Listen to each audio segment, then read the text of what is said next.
Yeah, so we discuss. Our discussion will be about some these key points. For example, you can make a straight relationship between maybe some the way the wave signal processing, the waves, whether the sound or waves, and the neural network, for example. Yeah, for example, so he refers to physics informed neural networks. It's good to know also. And then in drug discovery, you use some Gen AI and yeah, and in material science also. And then if you look at nutrition or any other biology related field, there's a lot of protein folding with deep learning. So these are some kind of discussion we're gonna have today. Yeah. But we ask ourselves, but why? Why do we have to integrate AI in scientific discovery? Yeah. But in a simple way, if you check carefully, you will see that in all processes in science, somebody did science a year before, physics in high school or chemistry. You did some chemistry and physics also, yeah. Because think about it, like if I don't know, we have some what kind of equation maybe to make water is like is this? Yeah, yeah, something like this. I think you balance it also, and then yeah, you have to balance. So there's a way to balance, maybe 4 year and 2 year. It makes 4, 2, and something, yeah.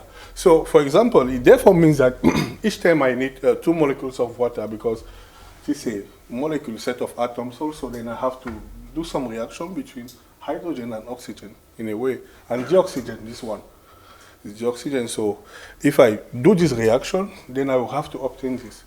So, in a clinical setting, normally what they try to look at is each time you want, no matter the reaction, you have to spend some things and catalyzers and everything. You do this operation that they call a chemical reaction, for example, and then you have a product here, a solution, what you have at the end. But what happens is that each time you want to do this, you must apply this to have this. So it's always taking the same time. It's always taking the same material. It's always taking everything same. Yeah, but in a more complex settings, we can decide that, okay, each time we apply some reaction, this is I studied this in French language, so sometimes I don't know exactly. Yeah, but here we have some like reactors, things that we participate in the equation, for example. So reactors, yeah, in French language, and then this is a product. That's how we call it, a product. So I know if you have a set of reactors here, after this one, you can have a product here, for example. But what happens is that each time you need to do the same thing to obtain the result, and then also maybe you can make a model, this reaction, all this will give a model that each time you have to execute it. So there's no way they will ever say they can get some solution without, or maybe using just parameters, except they do simulation, but they have to re-execute, and it's taking time and material to do their discovery. So if they make some reactors and then they make a product is not good, they wasted these reactors already, it's finished. They have to restart again. But if, for example, we try to make some AI, integrated AI here, it therefore makes that if we have some product, we can change the properties, some reactors, we can change the properties and try to foresee some forecasting of what can happen. In that case, we make it more cheaper, for example. But think about the physics. In physics also, you have to use each time you use a partial differential equation, you know what it is. Yeah, you need to differentiate some equation and so on. Yeah, always, this is the way that they use to solve some problem. Yeah, but this one takes a lot of time. It's very complicated, and then it's computation and so on. Yeah, and then in molecular dynamics also, you have some high time resolution consumption. So you always see that in all the ways, it may be expensive or slow like that, something like that. And it requires some kind of repetition. Yeah. That is why it's good to use some AI. AI, then you have some kind of key advantages. Firstly, data efficient generalization. So you can learn patterns from few simulations. So you first of all do some simulations, you obtain the result, you keep them. So from this simulation, you learn some pattern. How? That's what makes our data set now. Because our data set normally is from real experience. So if we take Titanic, they say he has this age and so on, and finally he died or he survived.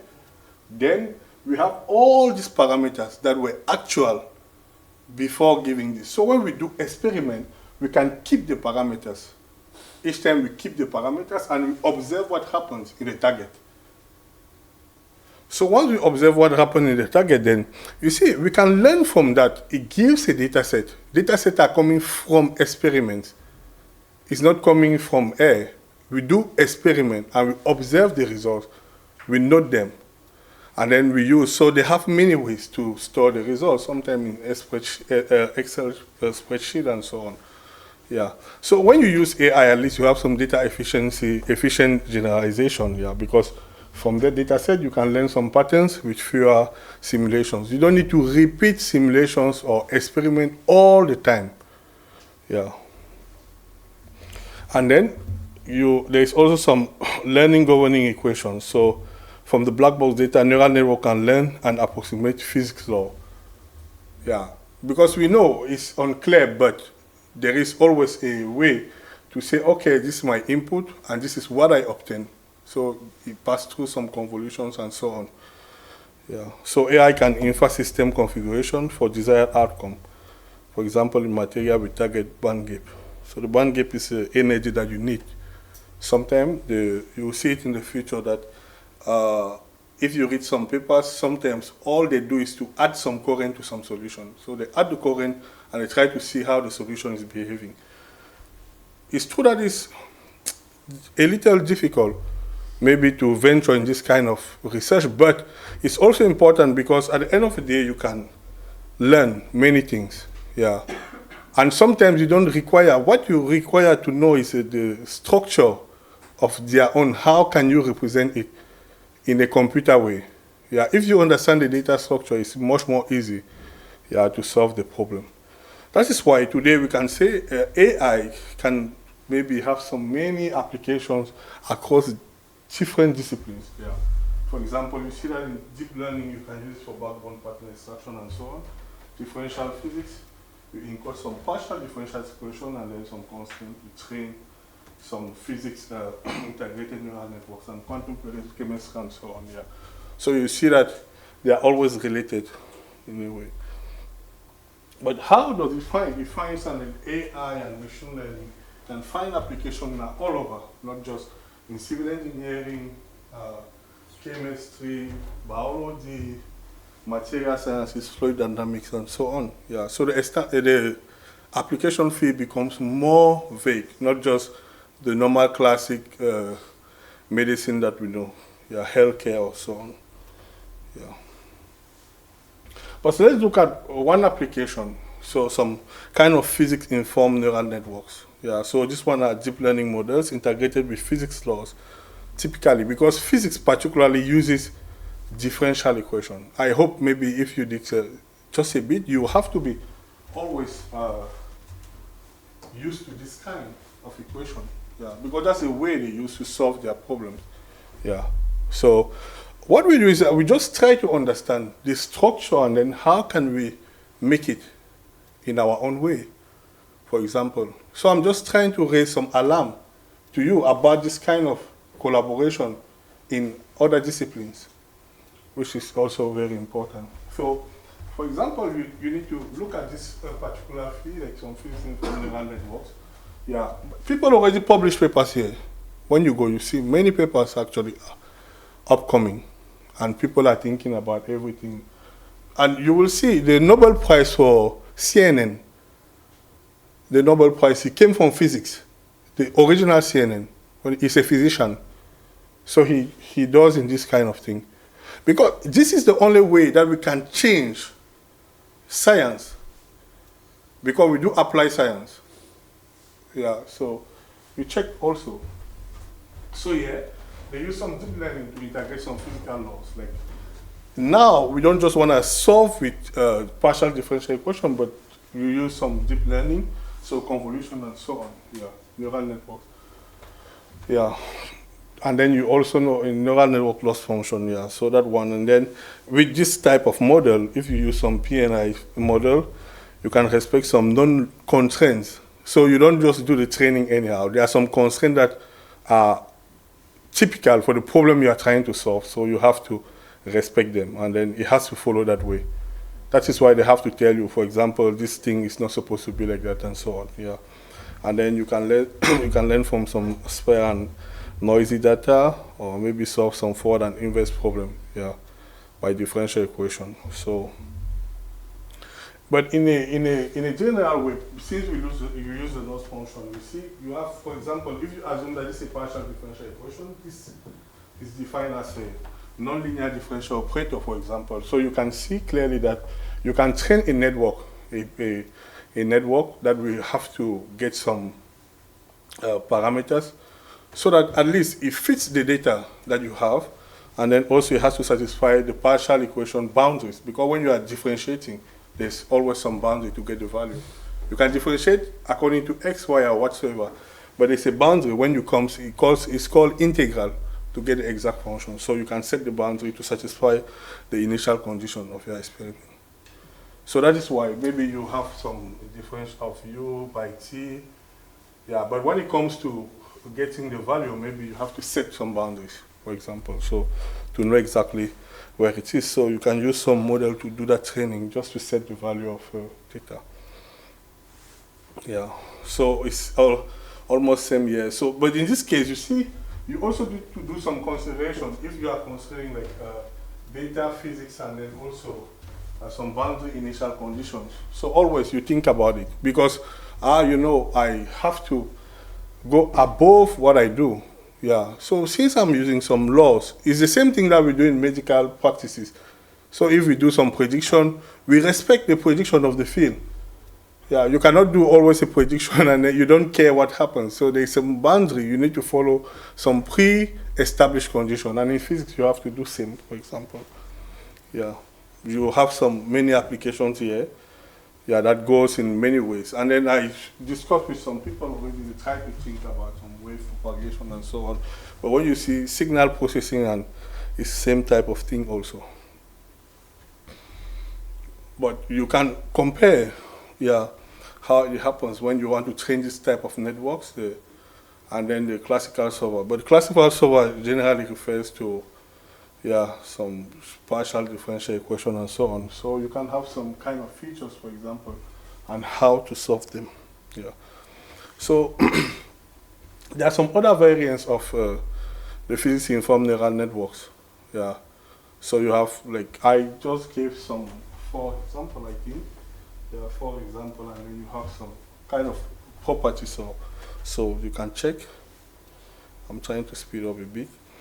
But this one can give you some more informed summary about what's happening here and the kind of application that you can carry, yeah, in all of this phase when it comes to integrating AI in physics, for example.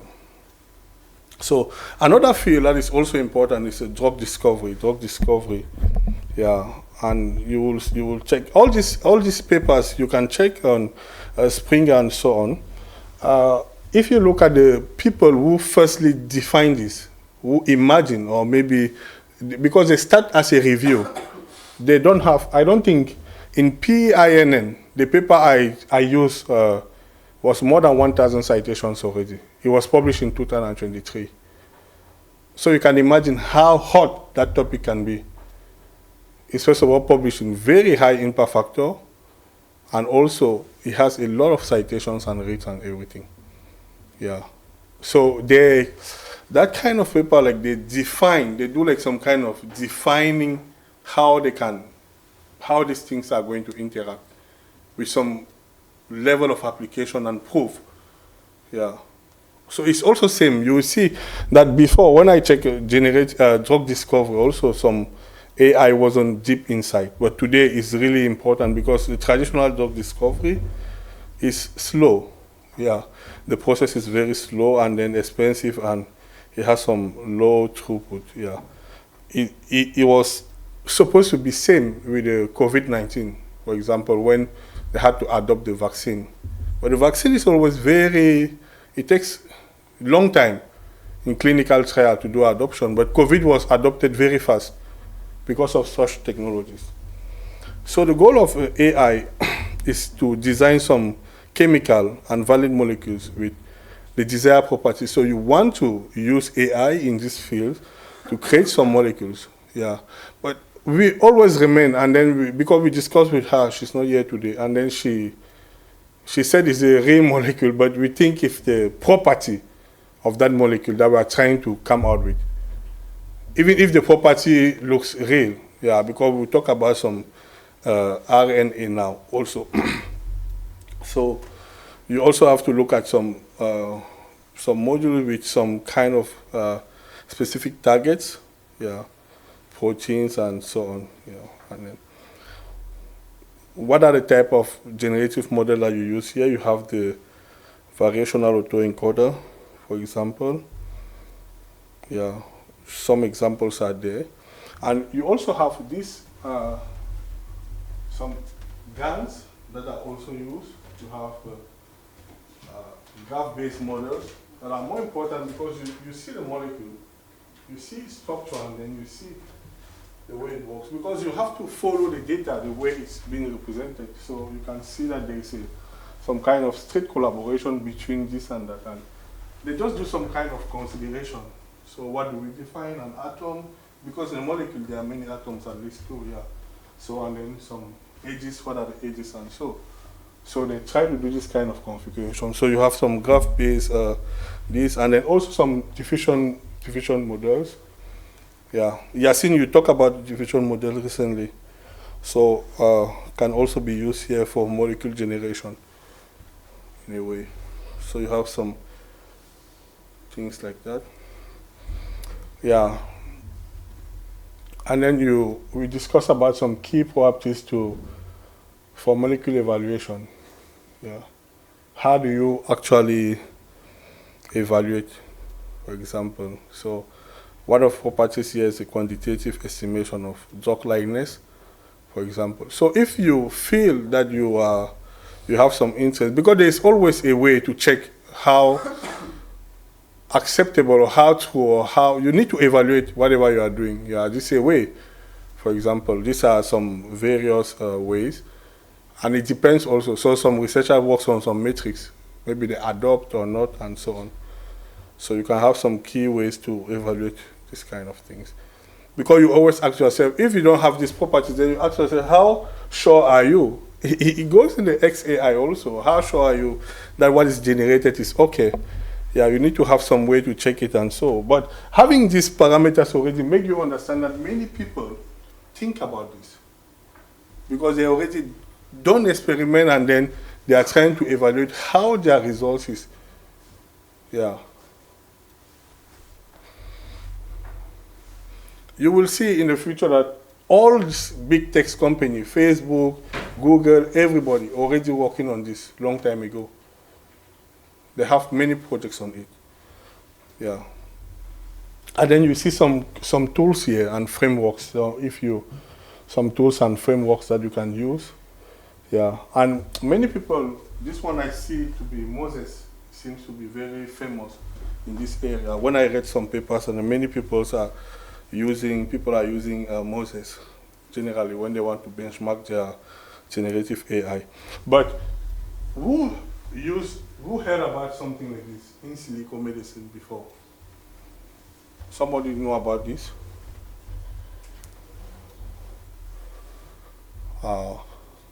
In silico medicine.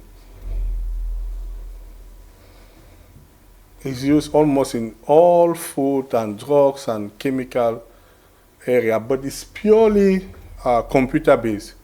So it's a computer environment to make simulations. Yeah. And this is really good. If you show interest in any area, the first thing you can do is to try to read about that. And then from there you will see. Because I also learned this some way. It was about some discussion with some other graduates from food and nutrition in one meeting. But they have this kind of environment where they do almost all their simulations. Yeah. And there are many research going on. If you check again, you will see some papers there, almost hitting 1,000 citations. How they define, it's like the Bible of this thing. So I feel that today, cross-disciplinary research is more important.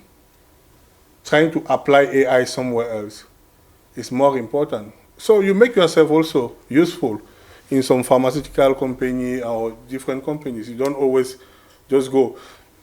Because remain assured, when you read these papers, you will understand one thing. The knowledge that you have already can do many things in the industry.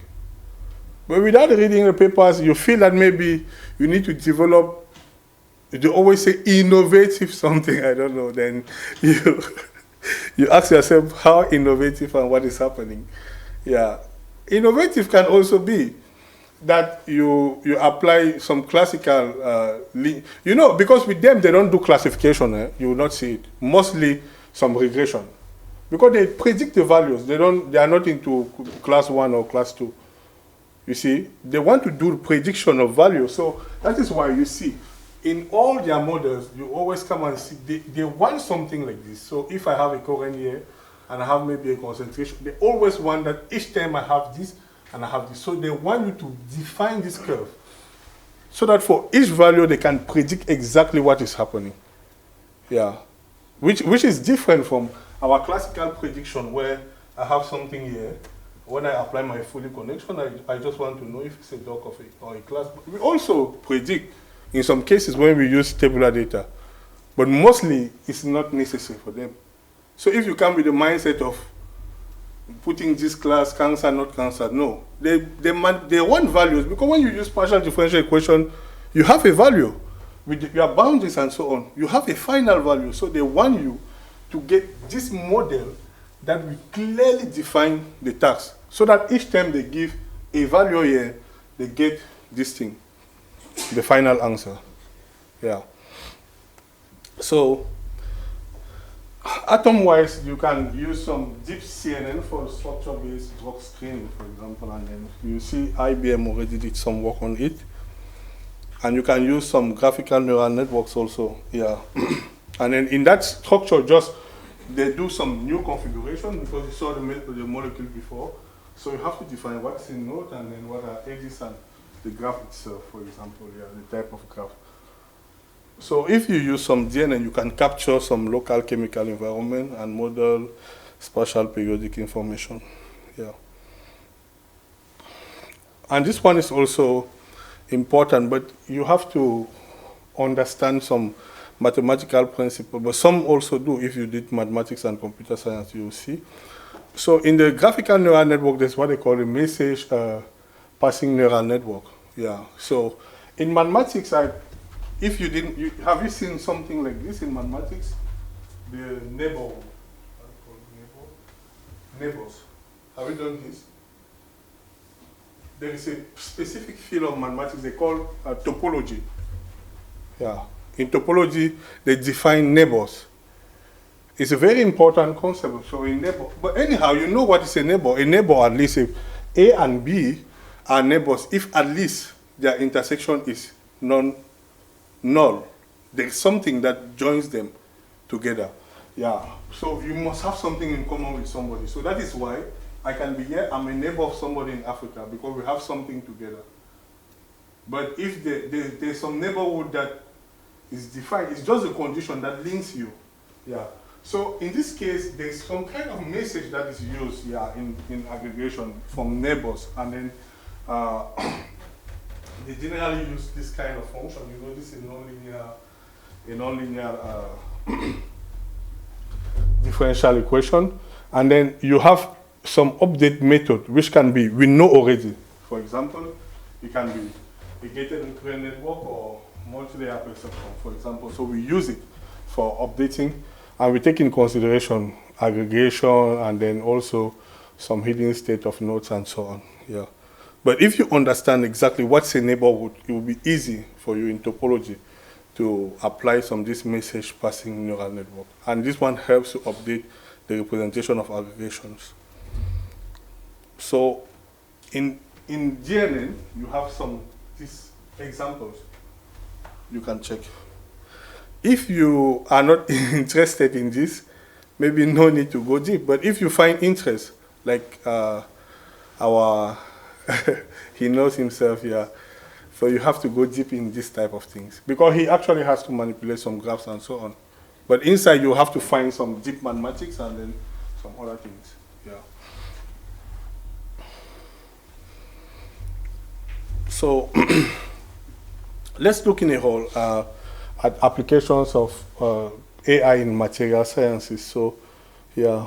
So recently I talked about the band gap, for example. So some kind of energy that you need to start or to excite a reaction. Yeah. For example, in this case, it's important. You can check. There's one paper I read on. I say it's difficult to put the references here in the PPT. So you need anything, just try on Google Scholar, you will see. Yeah, it was really the band gap prediction, yeah, because it's some kind of serious problem in environmental science. And then this is one of the serious papers I read on this. It was very, very informative. Yeah, and then you have some energy formation and so on. So you can see that it goes across many areas, yeah, like chemistry and then environmental sciences and so on. Not just limiting. It gives you another way to see the world. Why? Because I believe that if you want to apply for UN job, you can. Because they matter a lot about environmental sciences, not really your AI. So you have to show how your AI has to do in it. So it's better to do this way, for example. And there is also the crystal graph convolutional network, another type of graphical neural network that they use in material science here. Yeah, so for crystal. And then there is something about this, because this paper was also published. So this crystal structure is created to inform, you get this information from the file, because I told you when you run this experiment, you can keep the record. So once you keep the records now, you have some files, information where you keep the data, what we call the data. Now there is a pre-processing step. So the pre-processing step in this case, you must think about how to take that data until making the corresponding structure. Because you know the various structure that a machine learning algorithm can use. So understand the data and see how you can make it. Like here you have the crystal molecule structure, for example, and they try to fix it in a graph, in graph way. And from the graph way now they can push it now to some kind of convolutional network, for example. And then you see, for example, they have some, it depends on what they do, if it's a single or multiple. But each time, it's just not classification. Even in this case, if you read this paper, it's not classification. They still find the values.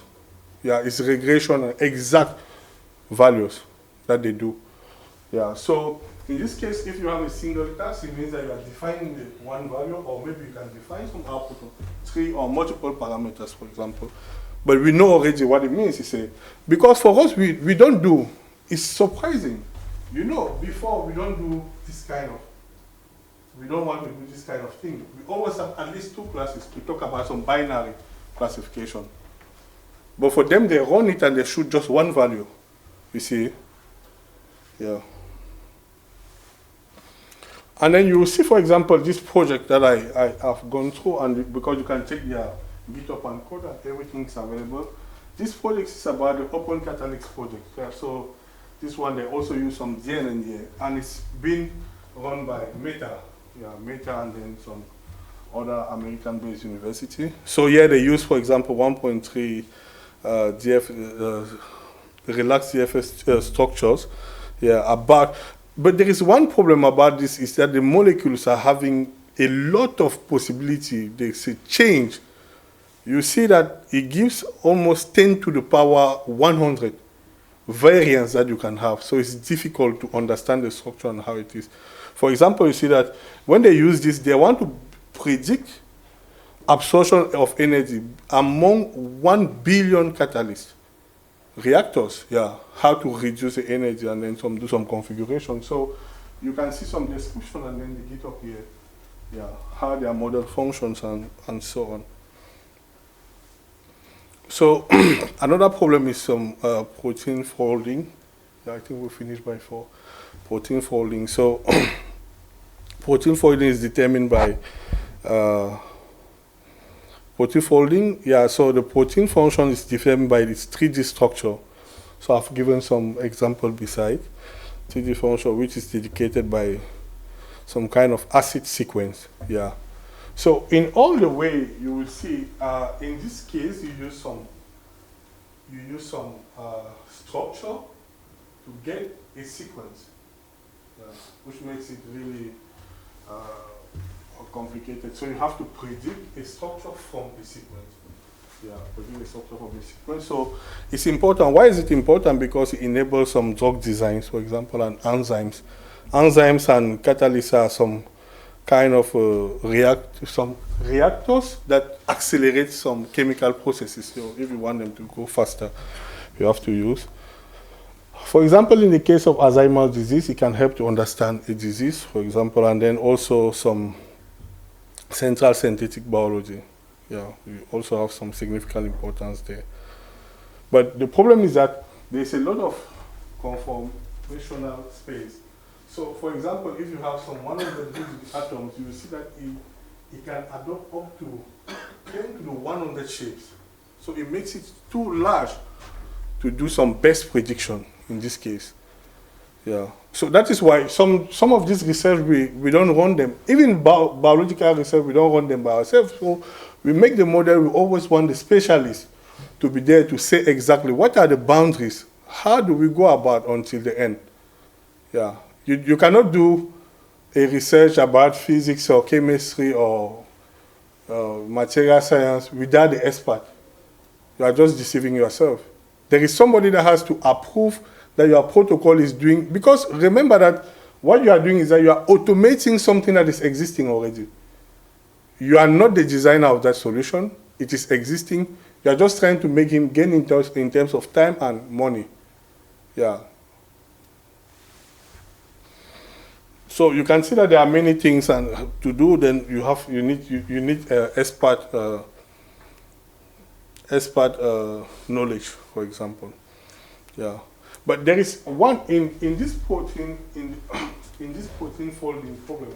There was one model that was actually developed. It's Alpha 2 by Google. Yeah, so Google proposed this, and then this is very significant. Also, you can see their paper on it. Do you check sometimes these papers? You can check when you receive the PPT. Just check. You can check Alpha 2 paper. Yeah, you see how Google, because it's the most famous model developed by Google in this field. Yeah, and among the metrics that they use, because it achieved some great performance, it gave this kind of score. So they try, because the problem also is that they try to keep some distance parameter when I try to look at the abstract. So they didn't just focus on getting any of this molecule, but they try to keep the exact distance needed to be sure that they are trying to make the molecule that is more important. And then that was really their main contribution in this case. And that is why you can see from here that you have to look at AI also in a different way. Classification is not the best way, we can say. Yeah. If you only move and then you can only classify 2 classes and so on, it may be a problem in the future, because everywhere here, they really need values to make decisions. Yeah.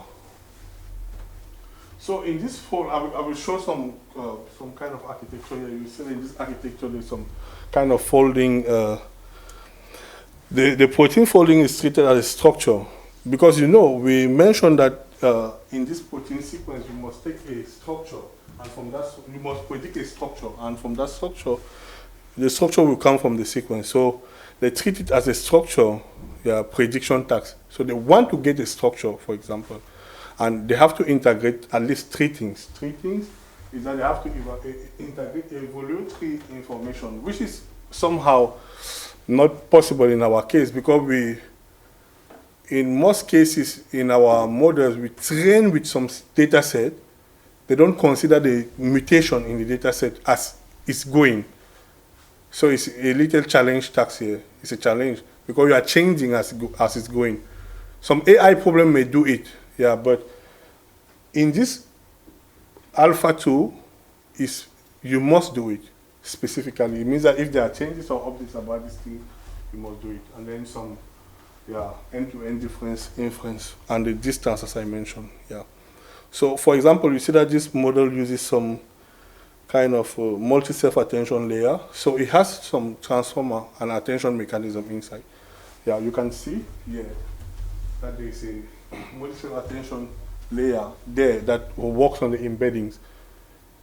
Of course, if you look at this and the attention that you know, you will see this is not so big. It's maybe even basic. But what makes it hard is how do you understand this data and this sequence, yeah, and how to apply it. It doesn't mean that the attention have changed or it's complicated because it's chemistry, no. Or it's a protein that you are trying to manipulate, no. And look at the kind of prediction they do. Have you seen final prediction? Yeah, a 3D structure. Yeah, so many things happen inside. But always there is a way and a reason to use AI in all these things.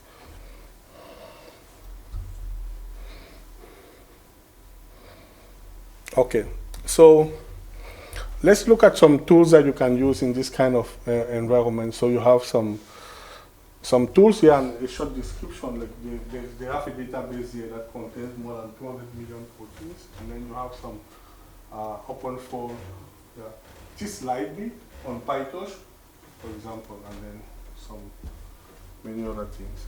So there's one GitHub link there for that. And in terms of application, it can be cross-disciplinary applications. For example, you have some pharmaceutical, genomics, and so on. Yeah, but it goes always. But I think that AI mostly apply here and here. Personalized medicine. You see, there are many people researching on this personalized medicine.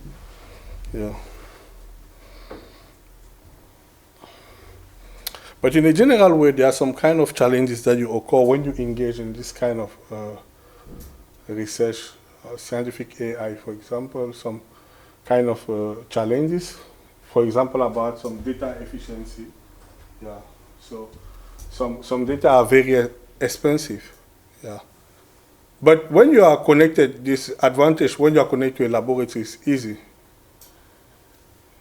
because also they are also interested not to repeat experiments, so they easily can, in a collaboration, they easily can give you, then you use it also. So you have some data efficiency. Some data sometimes are very expensive, for example. And then there is also explainable AI. So you must have to give some explain, yeah, understand why a model output or prediction remains like this. So you must give some explainable AI. Explain the model prediction. Why do you have this?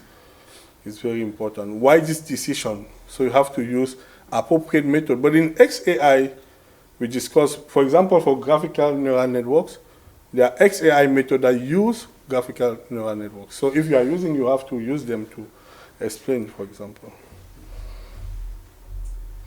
And then, but there are some limitations according to the type of application. So because we saw some applications here, yeah, so you have some particular limitations about them, and according to the applications. I'll just have to finish by 4.